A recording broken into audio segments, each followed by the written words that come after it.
हुकूमत ने civil award हासिल करने वालों की फहरिस्त जारी कर दी है। शहीद जुल्फिकार अली भुट्टो को निशाने पाकिस्तान से नवाजने का फैसला किया गया। Olympic gold medalist Arshad Nadeem को हिलाल इम्तियाज से नवाजने का फैसला किया गया।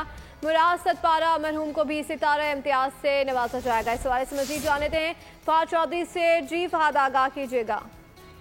जी देखिए, काबीना डिवीजन की जानिब से अपनी अपनी फील्ड में नुमाया कारकर्दगी का मुजाहरा करने वाले और जो लेजेंड शख्सियात हैं, मरहूम शख्सियात हैं, उनके लिए सिविल अवार्ड की फहरिस्त जारी कर दी गई है।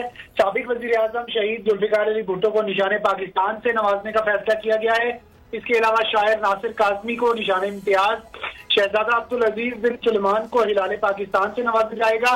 10 पाकिस्तानियों को हिलाले शुजात दिया जाएगा। Olympic gold medalist Arshad Nadeem को हिलाले इम्तियाज, मुराद सतपारा मरहूम को सितारा इम्तियाज से नवाजा जाएगा। 14 गैर मुल्की शख्सियात को पाकिस्तान सिविल अवार्ड से नवाजा जाएगा। अदब के शोबे में 7, तिब के शोबे में 4, जबकि खेलों के शोबे में 5 शख्सियात को अवार्ड अता किए जाएंगे।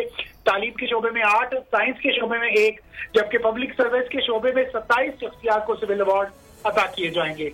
जी फहद चौधरी आगाह करे थे, आपका शुक्रिया।